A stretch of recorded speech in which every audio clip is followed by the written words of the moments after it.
Right, we're a little bit early. Good morning, good afternoon, and good evening to all on frequency. This is ZA6YI from near Johannesburg, bidding you all welcome to the Sunday DATV Worldwide Net. Yeah, it's been a very windy day up here in near Johannesburg. No rain, but very, very windy and blistering, and not a pleasant day to be outside at all. So I just hope the antenna is still tuned on frequency and that it's also nicely pointed, because that could be a problem. Anyway,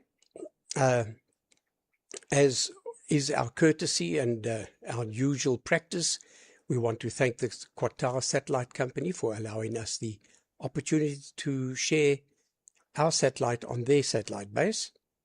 And then, of course, we want to thank AMSAT DL, AMSAT UK, and the British Amateur Television Club. All three excellent institutions, which has certainly made it possible to do DATV via satellite, the first geostationary satellite for amateur radio in the world. And it's been going on for a number of years, since about 2018. And we've had a lot of fun coming onto the air, not only on television for those watching on YouTube, but also for the on the narrowband, SSB, CW, etc. Right, today we have the following on frequency. We have Phil, Mike 0 Papa India Tango, to take it after my over. Every gram helps, that's for sure, Phil. And then we go to Holland. Phil's, of course, in the UK, very close to Bletchley Park. Then we go to Holland, Papa Alpha 3 Fox Bravo X-ray. And he's going to tell us more about mesh core. It sounds very interesting. We've had a few talks about it before, so great stuff, Benno. Let's see what the latest is. And then we come all the way down to Johannesburg to Henry ZA6 Mike Charlie. Do we notice anything different in his background? Well, we'll have a look. And then all the way down to near Cape Town, a place called Worcester, ZS1 Mexico, that's Leon. And then Leon goes all the way back up to the UK to Martin, G8KOE. And then Martin, after you, we welcome Roger, G3IUZ, from the city of Wells in Somerset. So that's about the wrap so far, but I'm sure we'll be joined by more people. I hope so. And with that, let me pass it to Phil, Mike 0 Papa India Tango, to take it from Zulu Sierra 6 Yankee India.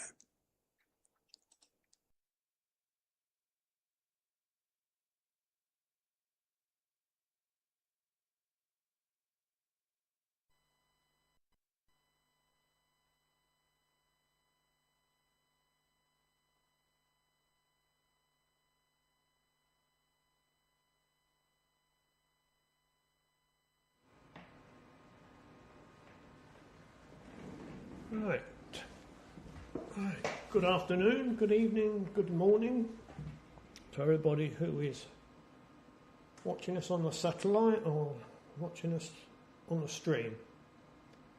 Yeah, what have I been doing all week? Well, apart from domestic things, I've been carrying on with my little balloon project, which I know that some of you know about. Let me just whiz through this. I'm not going to spend too much time because a lot of you have seen this. This is my little project. It's a Pico balloon.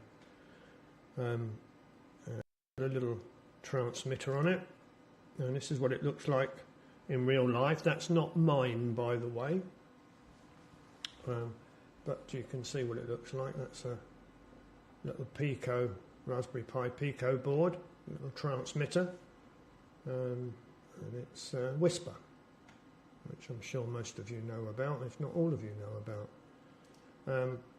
This is mine. That's my Pico, and on the back side is the actual PA with the GPS, which is what you're looking at there. And that is the other side of the board, and there is a little module soldered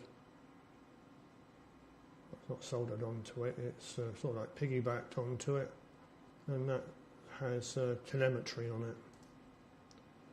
Now this is what I've been doing not all week, but a lot of the week. These are my solar panels.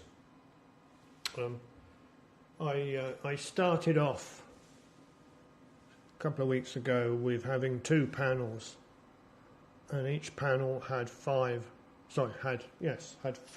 solar cells on it. And let's go back to the camera. And those, my original plans, as I say, was to use 5 cells. So it's 2 panels, 5 cells. And the weight of those 2 combined was 14 grams, which is way, way, way too much. So I did quite a lot of experimenting, and what I've come down to now is what you just saw, which is 2 panels with 3 cells on, and that weighs, let me have a look, it weighs in total 7.12 grams. So that's what I'm going to use. It kicks out, each panel will kick out about 1.7 volts at 100 milliamps. And I've got one in the garden at the moment. I'm actually testing it because I need to use a diode in series with the power from these cells. And the diode that I'm using is a barrier diode, which I've never used before. But the forward voltage on the diodes that I'm using is only at 100 milliamps is 0.12 of a volt. So it does the job. So that's what I've been doing, is playing around with these solar cells. Oh, by the way, those actual cells, I measured them yesterday, and they are 0.2 of a mil. 0.2 of a mil. They are very, very thin, and they are very delicate. But anyhow, so that's that. And the other thing that I did was I wasn't very happy with those frames that I printed out on my 3D printer. And I went to the radio club, and some guys there are into 3D printing in a big way. And they brought in a model of a jet engine, which was that big, about that high, on a plinth. And it was a not a working model, because you can't fire it up, but everything works in it, everything moves. It took the guy ages to do it, days, more than days, weeks to print this thing out, but the quality was phenomenal. So I decided that I needed a new 3D printer, which I ordered yesterday. Now, you might find this not necessarily interesting, but the information might be very useful to you. I ordered it online. I paid for it by PayPal. Nothing unusual in that. And I got a text from PayPal asking me for my PIN, or giving me a PIN that I had to enter. Everything is good. Entered that, all got accepted, bang, bang, bang. And then within 2 minutes, I get a text message asking me to authenticate the transaction. And the text had the amount, the company, and the last 4 digits of my credit card. And I thought, well, okay, it's only a text. I was a bit dubious about it, but it was only a text, there's no information. So I clicked yes to authorise it. Fine. A bit concerned, but anyway, because I never had a second message. And then within minutes my phone goes from the same number that text came from. And at that point, I killed the call. I didn't answer it, and I googled the phone number, and sure enough, it's a scam. But how they got that information, the only thing I can think of is that on my browser, when I placed the order, that there was a cookie there that sent that information back to the scam organisation. But later on in the evening, I checked all my accounts, and they were fine. They hadn't been touched. But I have cancelled my credit card and got them to issue me a new one. But if you come across that where you place an order and then your phone goes to authenticate, just be very wary. Anyhow, that's enough of me. Right, who's next on the list? Benno. I don't know what Benno's going to be talking about. Let's have a look. Okay. Mesh core. Don't know what mesh core is, so I'm going to learn something. Right then, Benno, I'm going to put up a test card. Kill carrier, and it's over to you.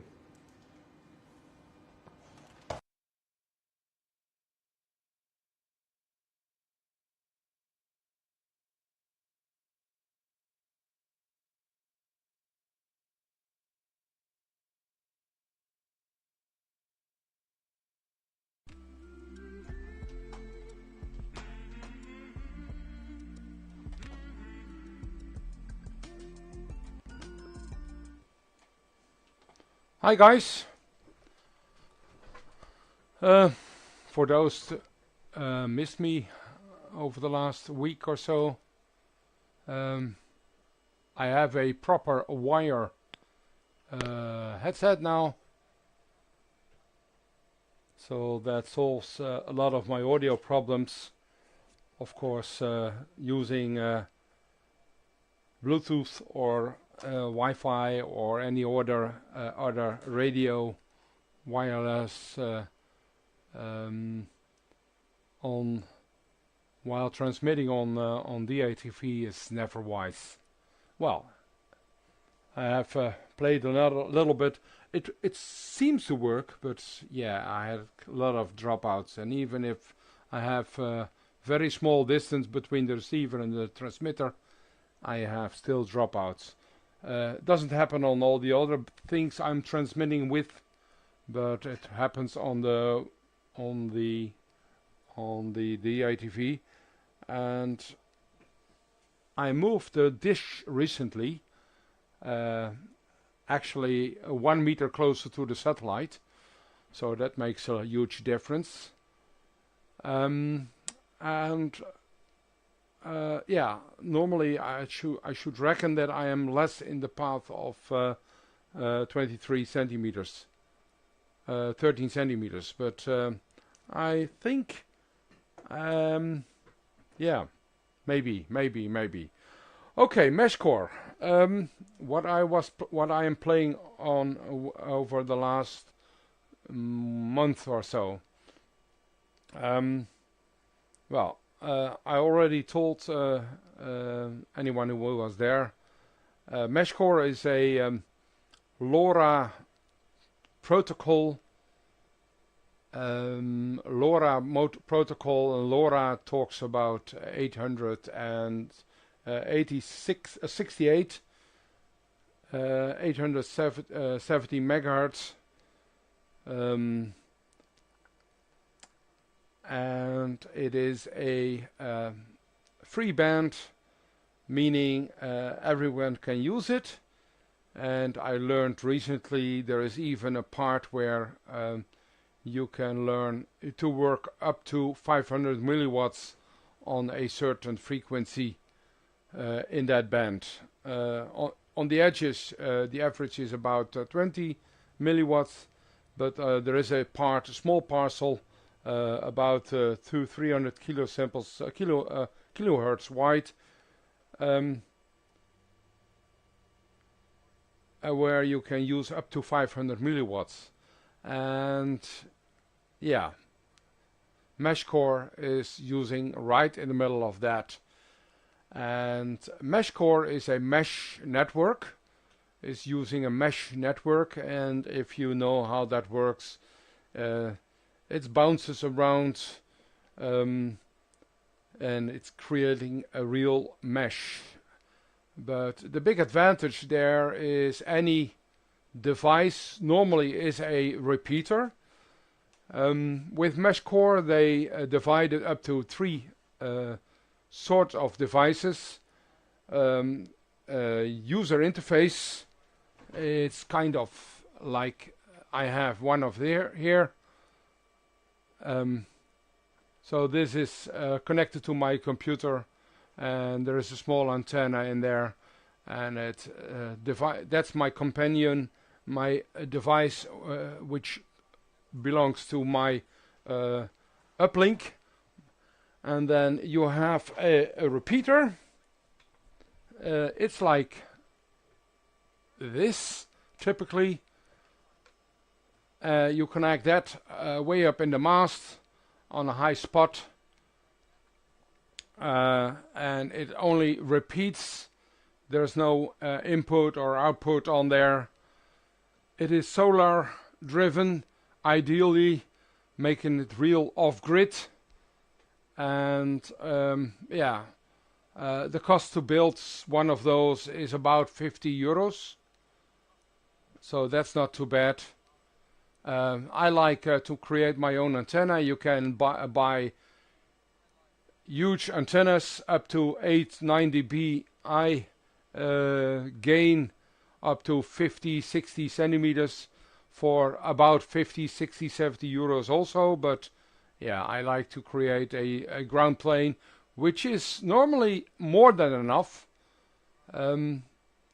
because there's nothing in between there. I'm actually using a SAW filter in there, which prevents a little bit noise from other frequencies going in there. Like I'm transmitting on 23 SAMs, and I'm transmitting, we have on 900 megahertz, we have obviously the 3G mobile phone and other things. And the third device is a room, and that is basically just a chat room where you can drop in messages, a bulletin board if you wish, and you can get the messages back out there on a later time if the person who you want to talk to is not there. And it's basically all about short text message, SMS text messages, and then off-grid, and that's basically the whole end story of it. So if the internet or the power is going down, this network still should work ideally. Yeah, and how that looks is quite simple. If I move to a screen, this is my desktop. If you look at the Netherlands, you can see there's a lot of repeaters. Actually, at the moment, it's crazy. We are over 3,000 repeaters already in the Netherlands.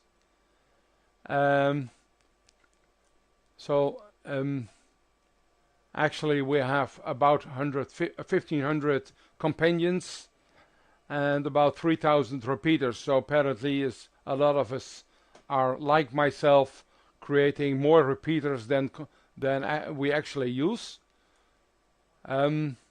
So what you see here is actually my area, and you can see two pieces here. And I have my companion here, and here's my repeater.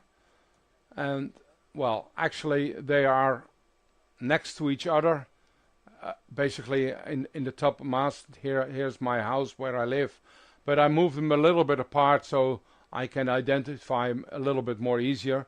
Even my chat room is here in my shack, and if I'm going to this point, which is actually also a repeater I'm managing at the moment, because that's where my work is, and so it's kind of busy, and you have a lot of repeaters. And to do a live demo of that, well, let's do a live demo. So this is one of my repeaters, and this is one of my repeaters, and I can actually set a trace. Oops, sorry, wrong button. So here I am. I click on this one, and I click on this one, and I click back on this one, and I can see they are talking to each other, and I can see it receives 11 dB and transmits with 11 dB in this path. So the path here is 11 dB signal, and if you compare that, even minus 7 dB is working. So distances of 20-30 kilometers, this is only 5 kilometers. 20-30 kilometers will work. So that means, yeah, you have quite a bit of possibilities there to operate this.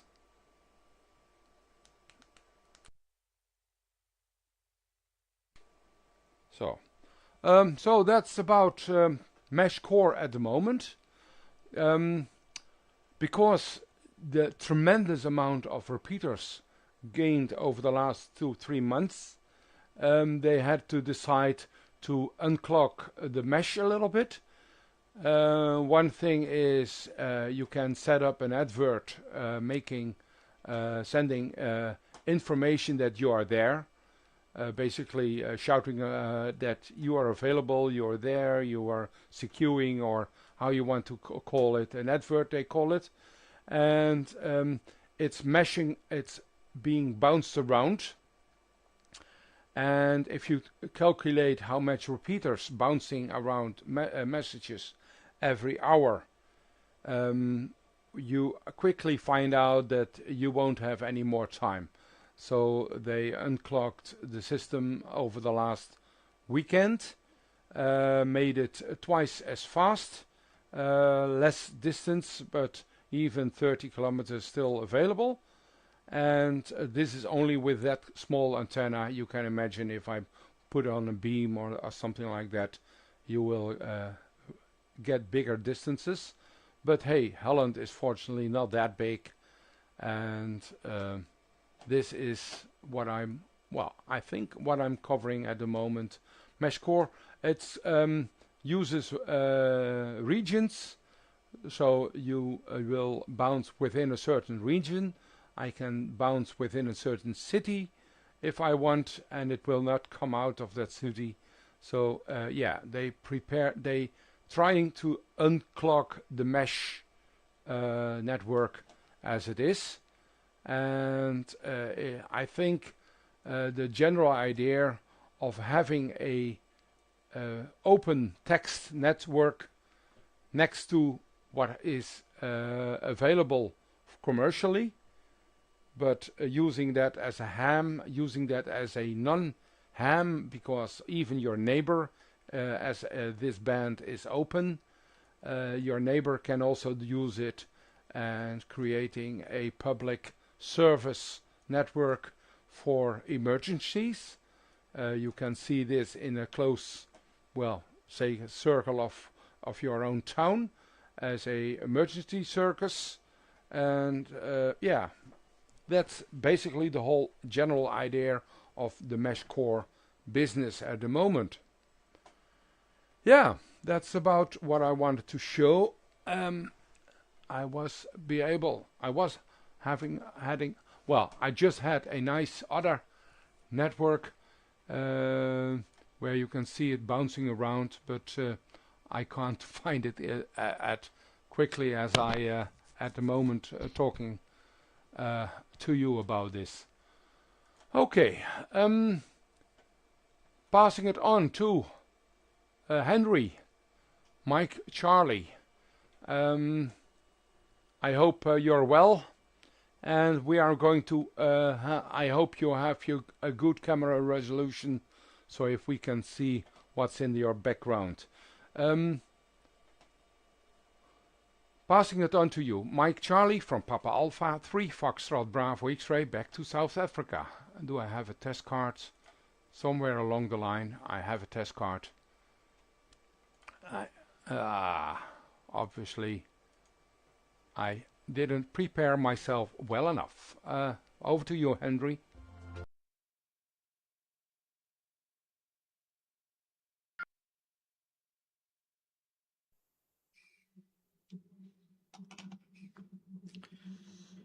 Superb, Benno. Thank you very much. Let me just had to monitor my audio quickly. I hope you well, Benno. And yeah, we'll if you can look in the background, maybe you can.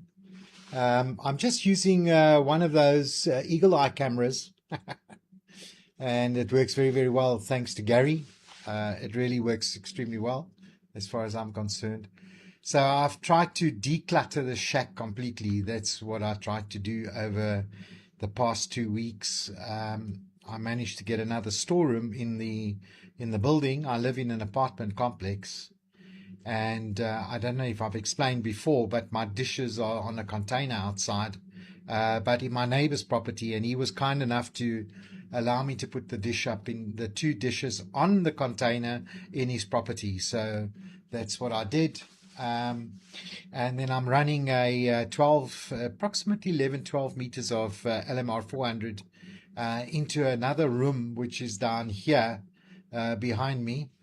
And I've got to run about a LAN cable of about 30 meters. So I run everything via PoE and via LAN cable. And all that I have in front of me here at the present moment are my 2 laptops, the one for transmit and one for receive. And I have a winter yield up just in the shelf above me. Yes, that's what I have at the present moment. I try to keep it as simple as possible, because if I have too much clutter, then I get confused and my brain can't handle it. Anyway, let's get onto the net. Gary, thank you very, very much for hosting the net once again, and thank you for making it possible for us by keeping us active on a Sunday afternoon. Really appreciate it, Gary. It's good for me, and it's good for me to see all my friends on DATV. Phil, very good work indeed, Phil. That really is superb, and I think you're going to get there. It's going to be good fun. I think it's taking a lot of diligence on your behalf to build this and to get it off the ground. I think it's just amazing. And I know Stuart, ZR1 Whiskey Tango, who's most likely watching, knows a lot about this as well. So he's done quite a bit of this down in the area called George, which is around about 800 kilometers away from me. I would say 800, 900 kilometers away from me, and it's on the coast. And they've put up 2 or 3 of these Pico balloons already, and it's circumvented the Earth a few times. And it's quite interesting to see that the movement and the direction that it moves in, and the height that it actually moves in. So yeah, it's a very nice project that you got going there. I think it's a lot of diligence and a lot of hard work, Phil, which is very, very good indeed. Last week also, Leon spoke about rockets. I then went to Google it, and I watched it on YouTube, believe it or not. and watched a guy build a rocket from scratch because he wanted to get his certification as a rocketeer. And the way he went about building it, and also looking at weight distribution and weight of the rocket and the motor that is used, because when Leon mentioned motor, I thought, is it MOTOR or is it MOTIS? I was trying to figure out exactly what this motor is, but the rocket engine is known as a motor, even, I believe, even though it is chemicals, chemical compound. So yes, very, very interesting. I enjoyed it tremendously, watching this whole process taking place and watching rocketry. Yeah, so the other thing that you mentioned was, Phil, was scammers. We've got a lot of that happening here. My wife the other day, she got a whatever you call virus on her computer, and it knocked everything out. She couldn't do nothing, absolutely nothing. And then the guy said, well, if you pay me 25,000 Rand, which is approximately just over €1,000, I'll take the virus away and then you'll be back to normal. So she just left it, and I think this guy just got tired of her, and subsequently she'll have to get another computer or take it to somebody who can wipe it clean. A friend of ours actually mentioned that you got to use NordVPN, and there's a program within NordVPN which blocks any kind of virus that can come into your computer. So that's really very, very interesting, which she did. She purchased NordVPN and sorted out her laptop. Anyway, I sort of hope and pray nothing happens to me. Benno, I want to know a question from you, please. What is the difference between mesh core and mesh static? I see there are my colleagues in Portugal, in the south of Portugal, they've got a mesh static network going in the Algarve, and I just never went to the point where I investigated it to see what it was all about. So I'm still trying to find my feet in trying to program an ESP32. So I don't want to go further than that right now. I really just want to be able to program an ESP32. That's my greatest ambition on earth at the present moment. So yes, also I presume this mesh core would be amazing for emergency communication during disastrous events and that kind of thing. I would think that would be something that would be absolutely fantastic to use if it's short messaging between different places and bulletin boards. Yeah, so that's my story. Thank you very, very much for what I've seen so far. I really appreciate it. And yes, I still got some work to do here in the shack. I'll get on with that in due course next week, and hopefully I can make myself a little bit more comfortable inside here. So there we go. Thank you very much, Leon. I'm going to hand it over to you now. Oh, and by the way, Gary did say to me that there's a facility in Pluto where you can actually pull the frequency, which I will do, because I am definitely 47 kilohertz out on the low side.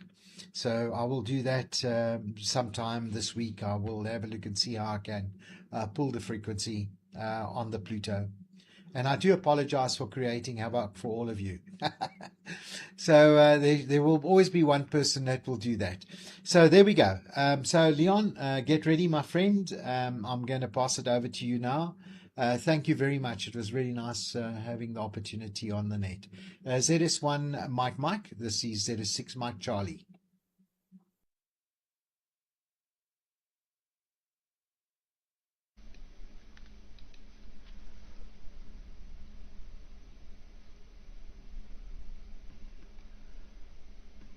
Okay.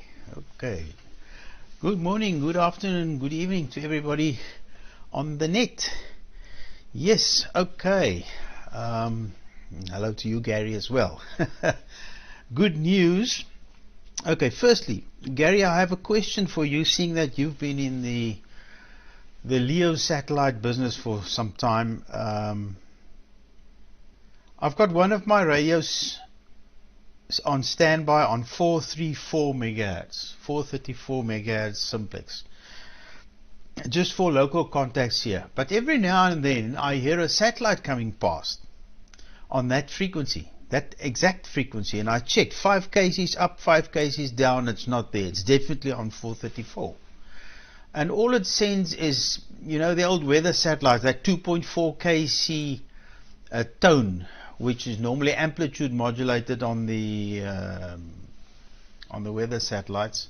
This is just continuous. So whether it's just a beacon or it's some phase modulated data or something, I don't know. I get it about 2 or 3 times a day that this thing comes past. And I was just wondering, you know, what is it? Do you have any idea of? It's in the ham band 434, although the UHF band is a shared band, so I guess there could be some, well, the garage doors and things are also on 434 or 433, somewhere there. Yeah, maybe you know what it is. Okay, Phil, excellent on your thingy. Yes, I made a quick calculation that those 6 cells in series will be just right for for charging a lithium battery. But anyway, I've still got this thing here, the super cap from last week, and I think after it's been lying here for a week, I think it'll probably still, yeah, it still lights up the lamp. Yeah, it's still got energy in it after sitting there for a week. So yeah, and it's I guess it still weighs, what is it? I weighed it 4.96 grams. So the weight is, and you can use smaller ones, because for what you want to do, half of this capacity is going to be enough, because that gave me 3 minutes of running that lamp, which draws 75 milliamps at that low voltage. I doubt if your whole transmitter package will draw 75 milliamps. But anyway, okay, so that's full. Gary, oh Gary, yes, major celebrations. I finally got the laser cutter to work properly in vector mode. There you can see the hole I cut in it earlier this morning. Clean cut, very quickly, very fast. My problem was that I've forgotten how to drive my old vector drawing program. I've left out one of the steps, and the thing was forever doing rastering, and I don't want to do rastering. I want to do vector cutting because it's clean and much quicker, and I only want to cut out aeroplane parts. So yes, I think I did tell you about the machine, didn't I? Can't remember. It's huge. It's 1.3 meters wide, and it weighs 200 kilograms. But it's made in the USA, so it's not some Mickey Mouse thing. At last, I've got it going properly, and I'm very chuffed about that. Okay, Benno, congratulations. When you said your first word, I could hear, ha, he's fixed it. Excellent audio. Silent, but I can hear every tick in your shack, and no hiss, like zero hiss. It is perfect. Congratulations. Your sound now matches your video, so well done. Yeah, as far as the mesh goeters, oh no, but I do have a friend who might be interested in that, so I made a small, unfortunately towards the right at the end of your over, I made a recording which I'll play to him. ZS6 Alpha Juliet Victor, Algemene Jaarvergadering, we call him. ZS1 AJV, Alpha Juliet Victor. He might be interested in that, so I'm going to tell him about it, and then he must find out himself. I know nothing about it. And Henry, yes, well, your transmission was also smooth, perfect. I don't see the 75 or whatever 47 kcs that you're off. I receive everybody perfectly. I hope with your rearrangement that you've taken the poor Collins out of that Tupperware buck. That's not how you treat the Collins. Right. That's all from me for now. Martin, over to you. G8 KOE for the group from ZS1 Mike in Worcester.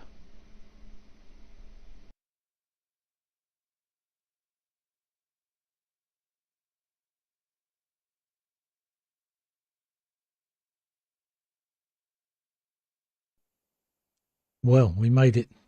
I think we're all still working.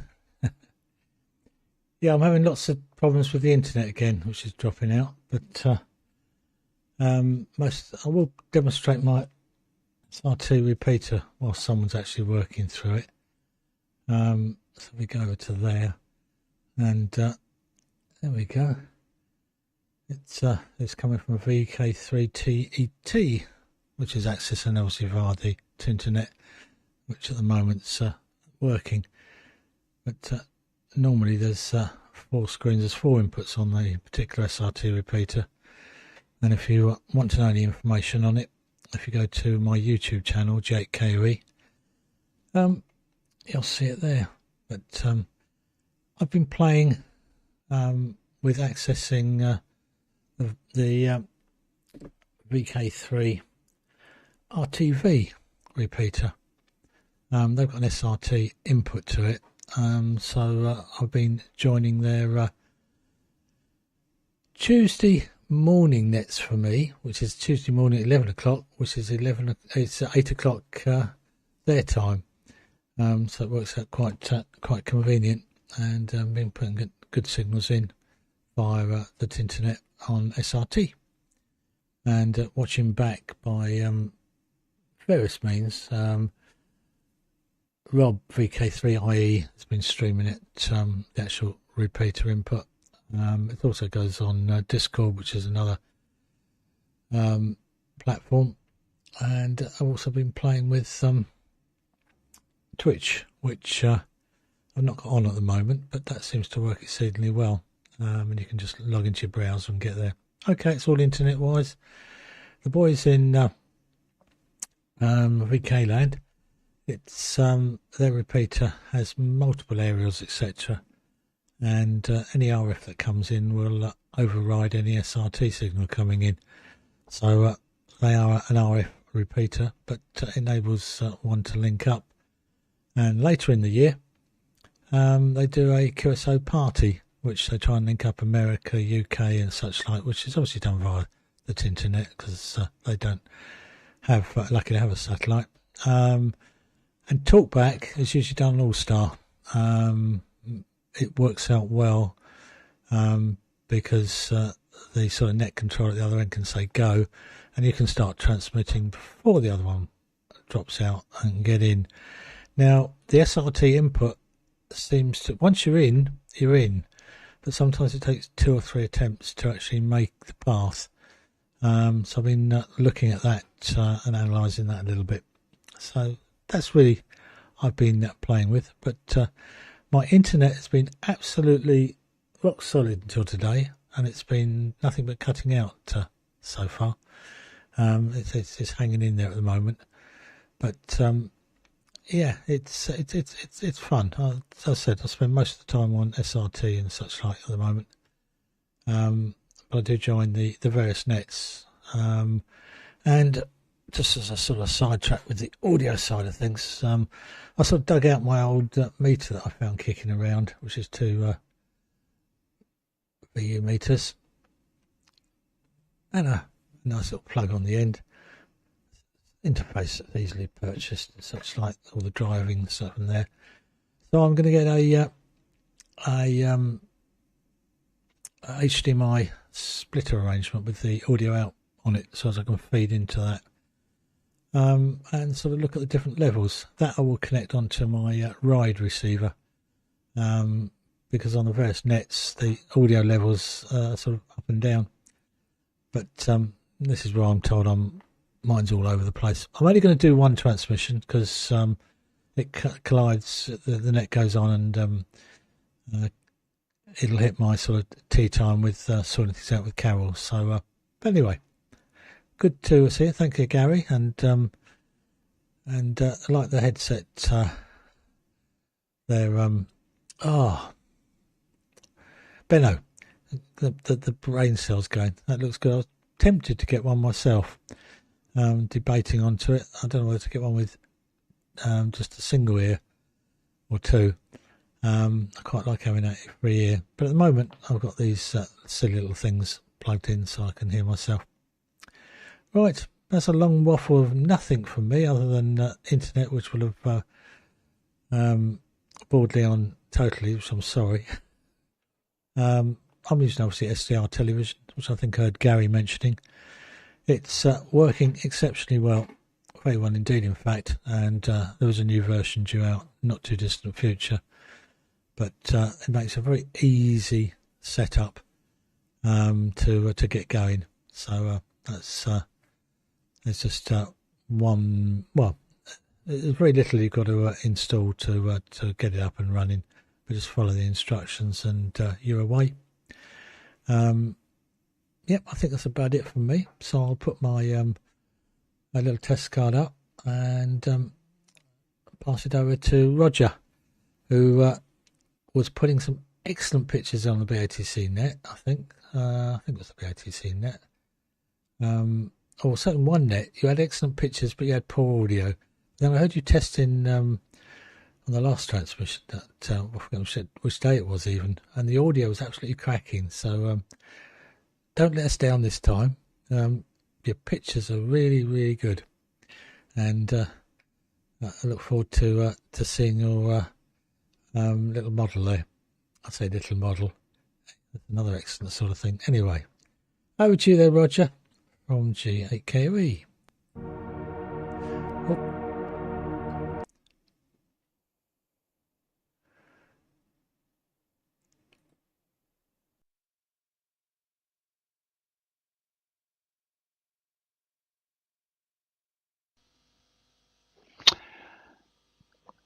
Okay, Martin, thank you very much indeed. Good afternoon, good morning, good evening, everybody. And nice to join the net again. Just shut the sound up there. And nice to be with you all again. A little week or two since I was last with you. I hope the audio is now acceptable. Well, no, I have no doubt Leon will tell me, if not anybody else. And I hope the video is okay as well. Everything is so marginal here at the moment. I know I've explained it before, but the dish has to fire down the length of the long Victorian terrace. I live up at one end, the wrong end, as far as the satellite's concerned. And unfortunately, when the terrace was built in the 1850s, they didn't quite align it with QO-100 in mind, which was really a real lack of foresight on the part of the architect. So it's just a few degrees the wrong way. So and there's very little room at the back of the terrace. In fact, I've got the dish. It's 1.2 meter dish on the flat roof of our utility room at the back. But in order to access the satellite, it has to fire through the chimneys and sundry other bits of the terrace further down, which gives quite a lot of attenuation.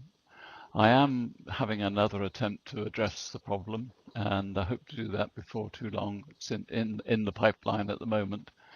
So I won't say any more about that for the moment, but I can give you some indication of how I struggle in that the best I can get out of the beacon is about 6 dB on a good day when the sun's out, maybe 6.5 dB, and quite often it's less than that. So I'm only seeing some of you directly. I'm relying very much on the streamer in order to listen to you all. But the only ones I'm actually seeing live are Gary, Leon, and Martin, because your signals are pretty well level with the beacon, which is just about making it. I find that if people have a lower FEC, and that's why I've got my FEC down at a half, so that's probably affecting the video quality, but it does mean I can at least see myself live. With the lower, I suppose it's a higher FEC, isn't it, rather than lower? The logic is the other way around. But the 1/2 FEC, I can actually see myself live. Anyway, there's not much to report here. At the risk of boring Martin, I'll just show you what I've been up to. In my other workshop, I've got the shack upstairs with most of the electronics, and I have a fairly comprehensive mechanical workshop down in the cellar with lathe and mill and other associated bits and pieces, particularly for modern thanks, Michael. Just seen G0MJW. Nice to see you. Just seen you come up on the chat. Yeah, so I've been messing about down there. I do it when the spirit moves me, and I've just been completing something that's been on the stocks for far too long. Little Stuart engine running on air. So if I just put the other camera on a moment, there we go. Little Stuart single cylinder vertical engine. Right, say it's running on about 3 pounds of air, but yeah. It's just fun, really. I mean, it was designed to run on steam, but I'm just running out on a little compressed air, a little compressor down on the floor.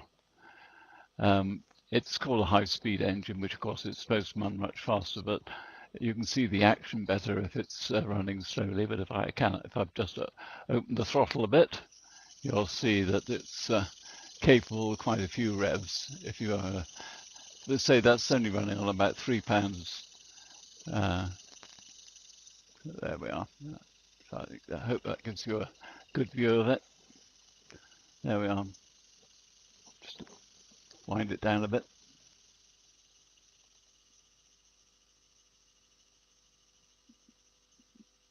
There we are.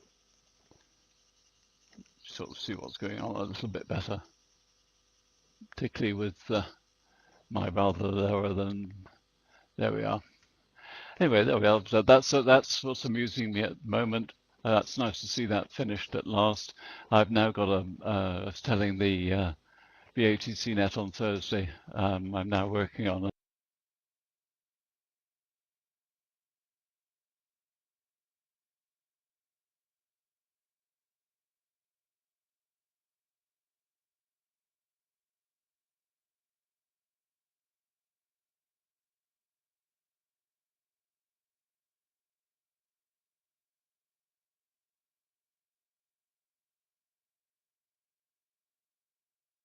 Roger. Off the edge.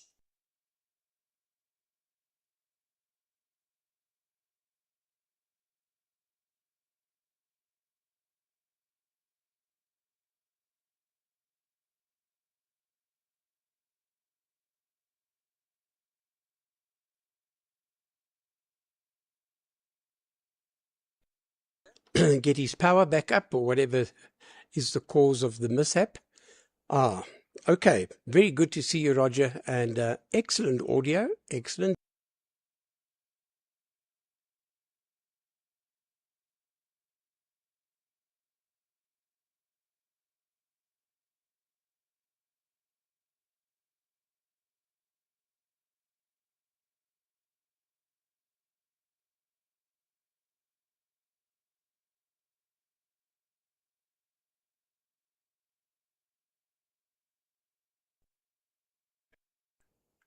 Ooh. Martin, are you back? Sorry, Roger, are you back?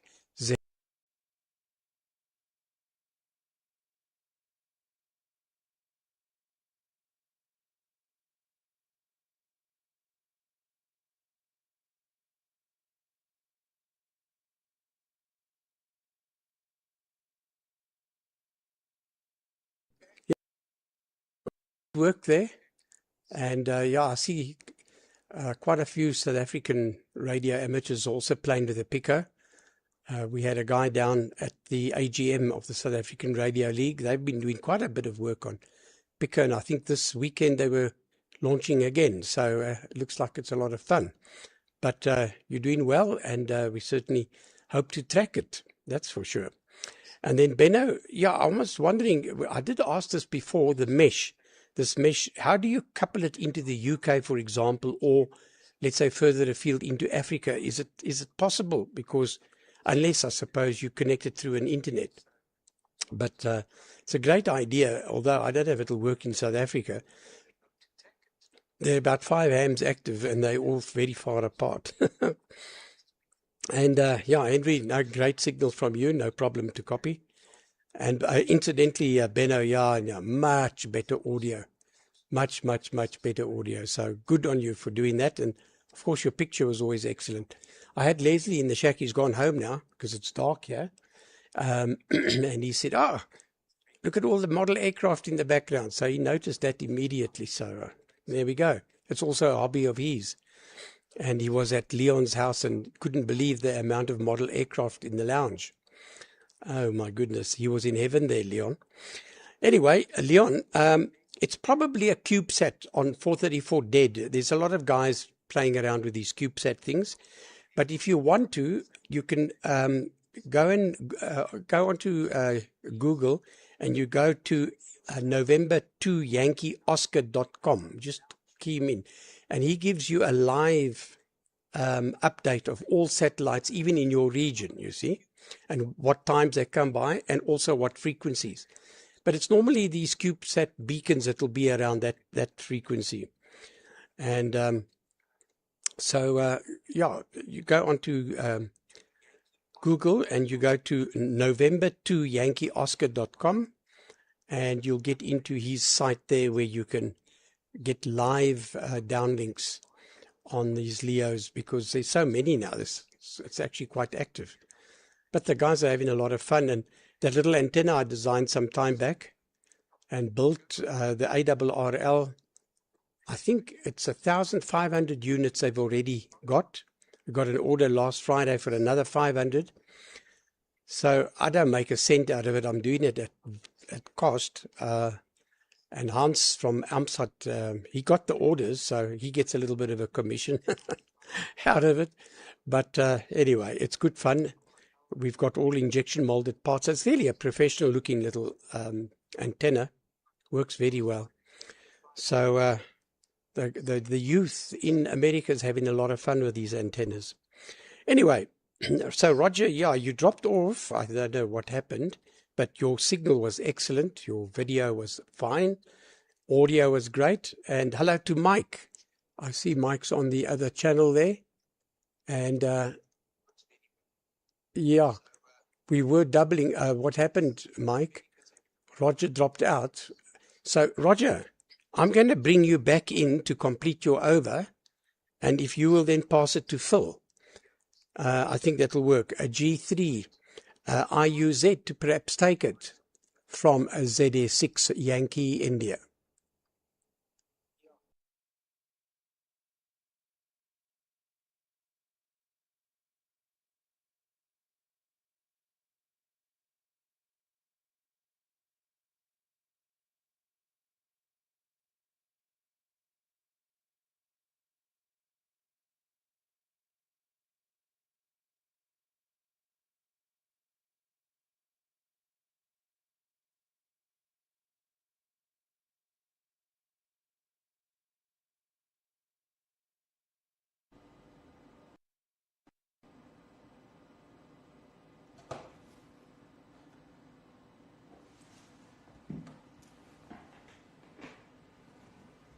Yeah, no Roger, so I thought I'd take it.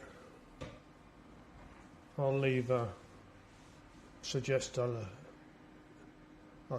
that Benno leaves a little bit of a gap to see if Roger wants to come in after me.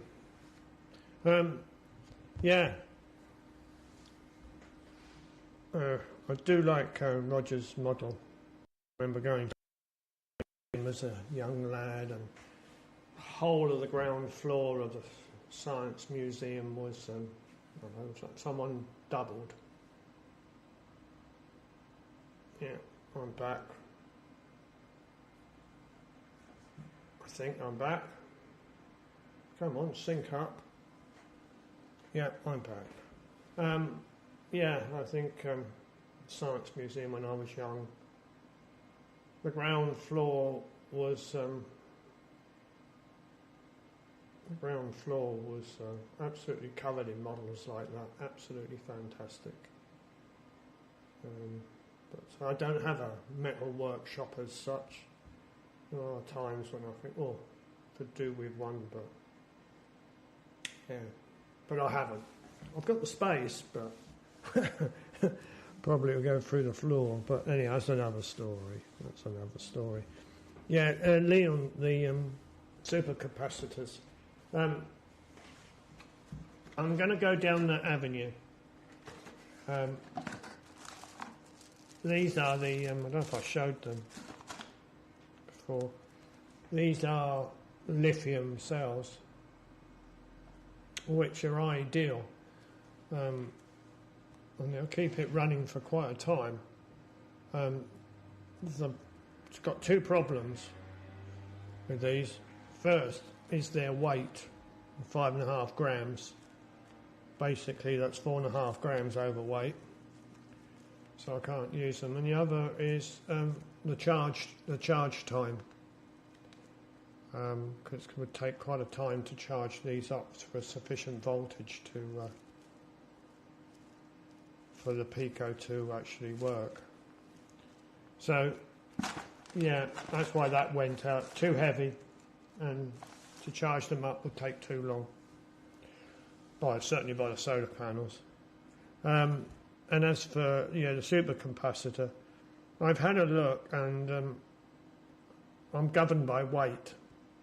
4.5 grams is, or 4.9 grams is basically 3.9 grams way overweight. My maximum weight for a capacitor would be less than a gram. But I have ordered some 0.33 of a farad capacitors. I couldn't find the spec for them, but Google tells me that it should be less than 1 gram. We shall see when they arrive. One of those because the Pico will actually shut off when the volt's going into the device. It will shut off when the volts go below 2.6 volts. It gets shut off at that point.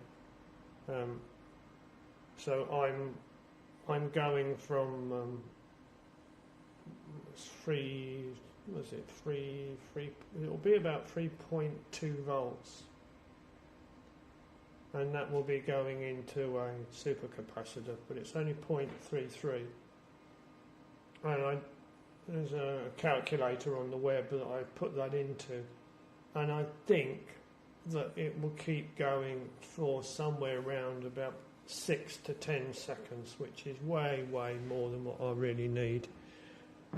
And if these 0.33s work, I shall use them. If they don't work, they will work, but if they're too heavy, then I might look around for some slightly smaller ones, maybe, I don't know, 0.1 of a farad, which would do the job. But it all depends upon weight, because that is the big criteria, is weight. But anyhow, that's enough of me. Right, I'm going to disappear now. Hope everybody has a good week, etc., etc. Hope to be here next week. Benno is next on the list, but I think Roger can probably, or should be able to get in. So if you want to leave a gap, Benno, and see if Roger can actually get in. So have a good week, everybody. Let me put up a test card, and then I shall kill carrier.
my test card is there, and passing it on to, yeah, I should have looked at, to Henry. Back to you in South Africa from Papa Alpha 3, Fox Bravo X-Ray. Bye bye, and have a good week.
Yeah, it does help if you switch the microphone on. I saw my lips move that there was no sound. It sounds like when you have your if you have an argument with somebody, you have a silent movie. So anyway, there we go. So okay, so I can actually hear myself. All right, great. Thank you very much, Benno. That was really very, very interesting, and thanks for giving me the tip on DATV Easy. Yeah, thank you for the explanation, Benno, on the difference between mesh static and mesh core. And I can see where the application can be for it. There's no doubt about it. From an emergency point of view, that would work extremely well. Yeah. So I'm just having a look here. I'm not going to go in any particular order, but a very nice signal from you, Roger, when you started off, and then something just changed, and then I sort of had this ghostly apparition of you for a while, and I think it's maybe on my side, and then you came back to normal. Everything was fine at 100%. And it was very, very nice seeing you, Roger, for the first time. And what a wonderful thing you've done with regards to that engine. I mean, that takes hard work and dedication to build something like that, I think, and also very fine motor skills. So, yep, that's great. And Phil, I'm sure you're going to get yourself sorted out, and you're going to get that picker balloon up in the air and working very, very well. Yeah, you may want to consider a bigger balloon, but I think you've got it all sorted, and the objective is to get it as lightweight as possible, and that you're achieving that.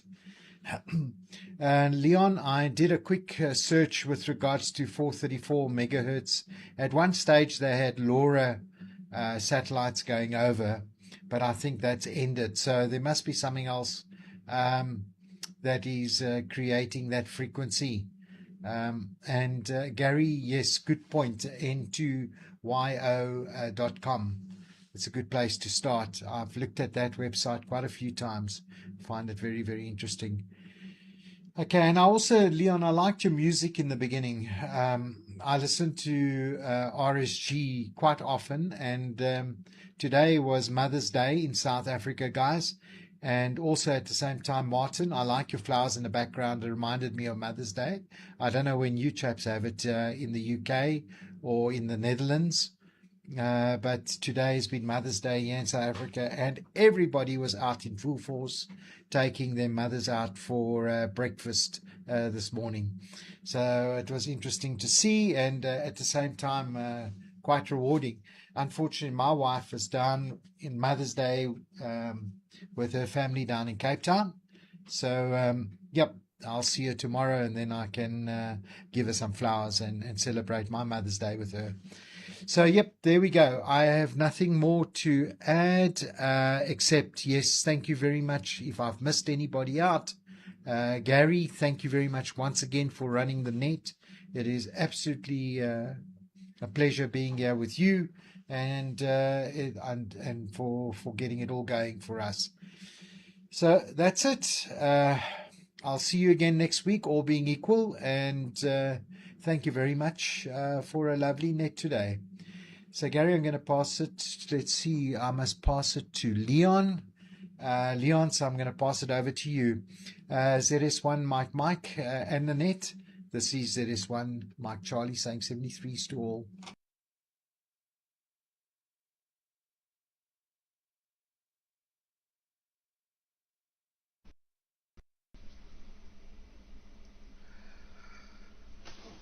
Okay.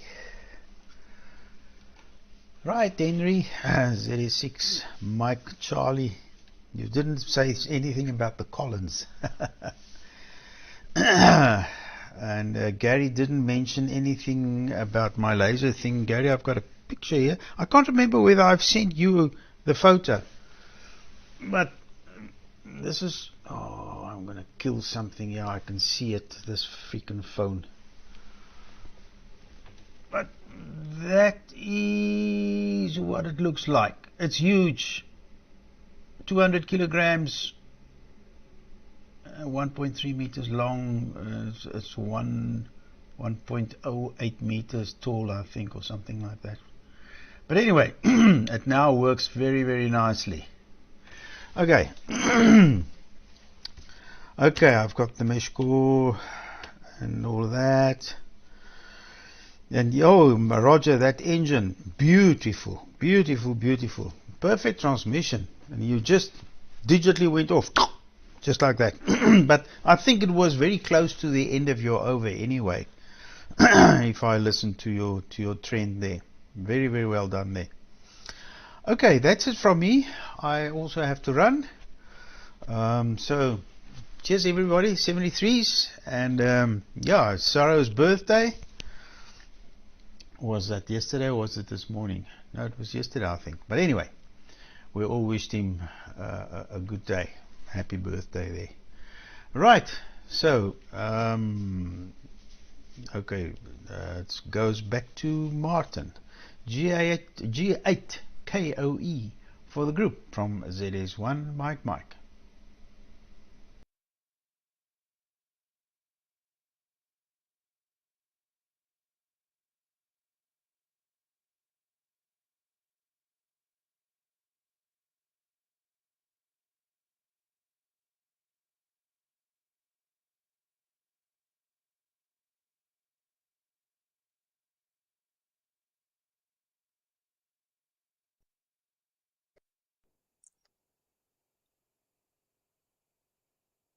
So I'll take it just to maybe wrap up the net. Okay, 100% there. Leon, yeah, that laser, and I see it's made quite a nice circle in your paper. Yeah, very nice. I'm actually playing with laser last week to cut into 1 millimeter high density polyethylene. And for whatever reason, the program to drive the laser has disappeared. I don't know what they did with it. So I'm trying to get a new program. I can download a similar one and then get it going, but I must get it going this week because I've got a lot of these things to cut. And yeah, we can easily cut that 1 millimeter high density polyethylene, no problem with our little laser. And the crazy thing, it's a brand new laser, but it's 4 years old. I've hardly used it. I used it to engrave that the DATV stroke narrowband contraption, you know, the little box I made, and a few other things during COVID. We cut masks, so there we go. Anyway, yeah, you must try November 2 Yankee Oscar. And then one thing I noticed with you, Henry, I don't know if you're bumping your camera, but it seems as though the background sometimes moves, and I've looked at it on 2 different receivers. And talking about receivers, I want to apologize. I don't know what happened on YouTube, but suddenly there was no lock on Benno, and everything is very slow and ponderous. I couldn't whip through the program to redo it, so I had to wait, and you wait 5 seconds, and it goes to the next. So there's some glitch there, but I've got it back on YouTube, so it's working out okay. All right. Yeah, Roger had an issue with his power supply. He said he won't be on today, but we look forward to next time because I must say he did a great job. Now, the guys that have been watching on YouTube, Nigel, hi to Nigel. Good to see you there, Nigel Reeves. And then we've got Tobias, Delta Lima 7 Tango Juliet came up. And Albert ON4 Alpha Alpha Hotel. He's in Belgium. And then Gunter, Delta 8 Golf Whiskey.